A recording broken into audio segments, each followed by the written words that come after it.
একটা অ্যাক্টরের জন্মদিন, আমাদের নায়িকার জন্মদিন, ওইটা কেক কেটে সেলিব্রেট করাটা কি দণ্ডনীয় অপরাধ আমার জন্য? একজন আর্টিস্ট তাকে নিয়ে কেক কাটতে কি আমি অপরাধী হয়ে গেছি? আমি কি ভিলেন হয়ে গেছি? আমি কি যা ইচ্ছা তা হয়ে গেছি?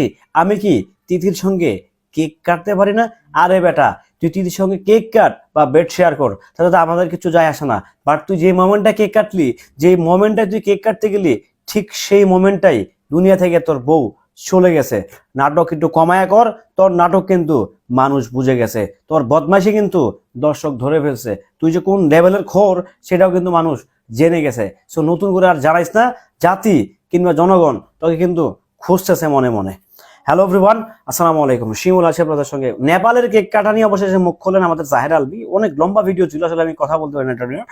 আমার কথা হচ্ছে ভাই, তুই যে ধরা খাইছিস, তুই তো মানে জাতি তোকে ধরে ফেলছে, তোর পরিবার, তোর পরিজন, তোর ব্যক্তিগত অ্যাসিস্ট্যান্ট সবাই মিলে তোকে ধরে ফেলছে, এবং সবাই জানে যে তুই অলরেডি তিথির সঙ্গে একটি লিভ টুগেদার আছিস, একটা রিলেশন মেনটেন করছিস। এটা কিন্তু মানুষ বুঝে গেছে। সো কেক কাটা নিয়ে কারো মাথা ব্যথা নাই, কেক কাটা নিয়ে আমারও মাথা ব্যথা নেই। তোর কেক কাটা নিয়ে তুই তিথির বার্থডে উইশ কর বা তিথির বিবাহবাসী উইশ কর, সেটা তোর ব্যাপার। বাট তোর কেক কাটা নিয়ে জনগণের কিংবা দেশের বিষয় নয়।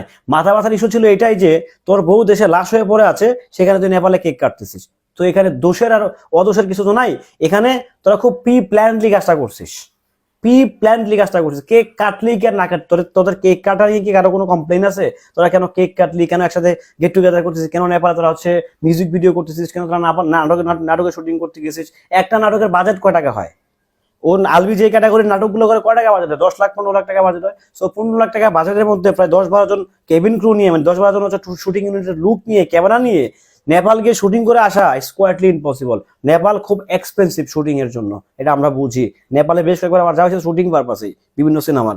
সো আমি ওখানে গিয়েছিলাম তাদের সঙ্গে। তো খুব এক্সপেন্সিভ, নেপাল হচ্ছে খুব এক্সপেন্সিভ একটা শহর শুটিং এর জন্য। ধরতো তারা নাটকে শুটিং করতে যায় নেপালে, ভাবের একটা বার। উনি মনে হয় মোশাররফ করিম, উনি চঞ্চল চৌধুরী, উনি হচ্ছে অমুক, উনি হচ্ছে তমুক। সো আপনার কেক কাটা নিয়ে না মানুষের ইস্যু নাই। আপনি কেন কেক কাটছেন, আপনি কেন তিথির হয়ে কেক কাটছেন, সেগুলো নিয়ে কারো কোনো ইস্যু নাই তো ভাই। ইস্যু একটাই, আপনি যেই মোমেন্টটাতে কেক কাটছেন, যে মোমেন্টটাতে আপনি আপনার ভালো লাগাটা শেয়ার করছেন ফেসবুকে, সেই মোমেন্টটা মানুষ ভালো চোখে কিংবা ভালোভাবে নেয় নাই। আর সেই জন্যই কিন্তু মানুষ ধুয়ে দিচ্ছে যে নেপালে বসে বসে আপনি আপনার গার্লফ্রেন্ডের কেক কাটতেছেন, আর বাংলাদেশে আপনার ওয়াইফ লাশ হয়ে পড়ে আছে। সেম কোয়েশ্চেনটা কিন্তু এরা দিচ্ছে, আপনি কেক কাটে কি ভিলেন হয়েছেন, কেক কাটতে পারবেন কিনা? ডেফিনেটলি আপনি কেক কাটতে পারবেন, কেন না ভাই? আপনি তাকে ভালোবাসেন কিংবা সে আপনার কো আর্টিস্ট, কেক কেন কাটবেন না? অবশ্যই কেক কাটবেন। বাট ওই যে স্থান, সময়, পাত্রকাল, আপনি যে সময়টা কামনা করছেন, সেই সময়টা আপনার বাংলাদেশে আপনার স্ত্রী, আপনার 15 বছর সংসার করার স্ত্রী, সে লাশ হয়ে পড়ে আছে। তো সেটা কেক কাটার মোমেন্ট ছিল না তো ভাই।